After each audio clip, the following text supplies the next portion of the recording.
Phone lines have been busy all day at the City of Jacksonville's Mental Health Phone Bank. Callers are able to speak with a mental health professional and get connected with resources in our community.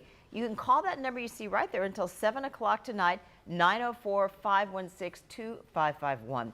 And our Riley Phillips joins us live now from the phone bank with more on the impact this has on the community. A lot of calls, a lot of need today.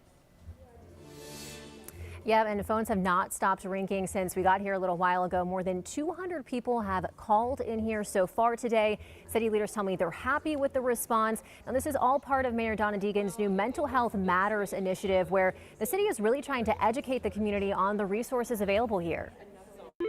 Phone lines ringing throughout the day. We're getting calls from parents, from grandparents, we're getting them from teenagers. And volunteers giving callers potentially life-saving information. We're hearing a little bit from everybody. Tuesday's phone bank was just one of the ways the city is trying to tackle the mental health crisis. City leaders say there has been a rise in crisis calls over the last 2 years. They believe it stems from the COVID-19 pandemic, which changed people's lives and forced people into isolation. It increasingly got worse because the stressors that families are dealing with have gotten increasingly worse. The pressures are much more than people are able to deal with these days. Suzanne Maylou is the executive director of the National Alliance on Mental Illness in Jacksonville and was one of the volunteers taking calls. She heard from people of all ages and backgrounds, including parents calling about help for their children. We do have young people who are calling. There is a lot of parents who will call about not only their youth but young adults. We have some older families who are calling about adult children with serious mental illness. Maylou says many people do not seek help because they don't know where to start, but this phone bank provides a first step for someone looking to make a change. It can be very confusing, and sometimes that you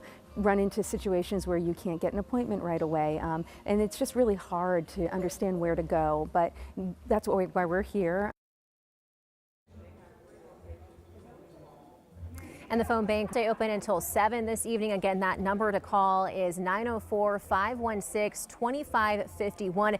If you missed the window to call today, you can check out the city's new webpage. They just launched this, and it has all the resources you need for mental health help. Live in Jacksonville, Riley Phillips, First Coast News, on your side. And the City of Jacksonville's phone bank is for mental health resources, but if you're suffering from a mental health crisis, you can dial or text the Suicide Prevention and Crisis Lifeline. That phone number, 988. Help is available around the clock.